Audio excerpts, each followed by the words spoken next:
My name's Chris Hastings. I'm the chef and owner of the Hot Wok Fish Club, and we're here in my restaurant today having a little fun cooking blue crabs with Breville.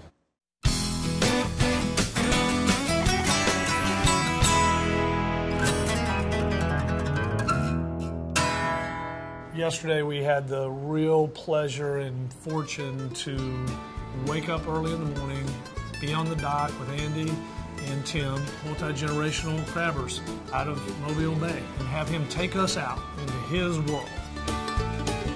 We leave the dock anywhere between 5 and 6, you know, depending on the time. You get an hour before daylight and then an hour after daylight. I have a kind of a kinship with these people that if I did something else, it would probably be on the water, possibly a fisherman or a crabber. That's very much a part of whom I am. I respect them a great deal, and they really are truly the heroes for me, personally. I think my mom had a crib out here on the boat, you know, when I was little.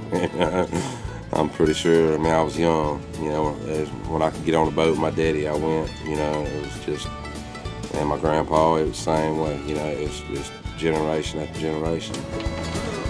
My role in today's effort is to be like third mate, bottom of the food chain, sorting crabs. So, well, we leave the traps out 24 hours a day. There's a real technique to this thing. Tim hooks the line.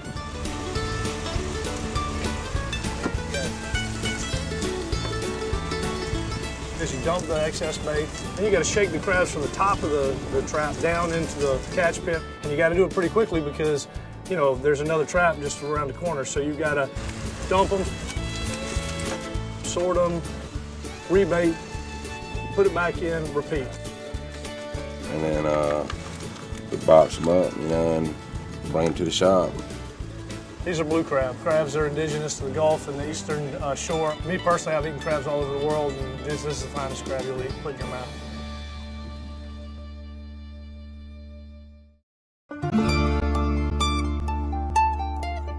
For me, when the Gulf oil spill happened, it was a very scary moment for me on a lot of levels. Hundreds of millions of barrels of oil being dumped just off the shores of some of the most pristine waters in the world, and the fear was that the entire environment would be ruined, and not only would it devastate all of the fish and the wildlife, but also kill the industries and destroy the fishing community forever.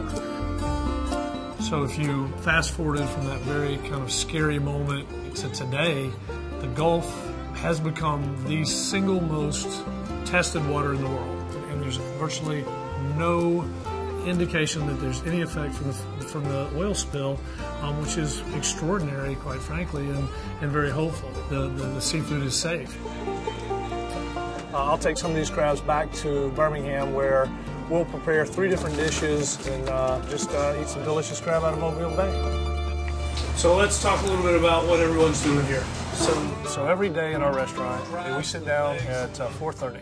We go through the menu, and then we talk about the people that provided us this food, and they're listed on our menus. That happens every day. This idea of every plate having a real story about real people, it's the bedrock of everything we do. I think it differentiates us in many ways from just eating anywhere else. And the value and importance of that story is just who we are. It's really good. So tasty. What a great way to make a living. I love that.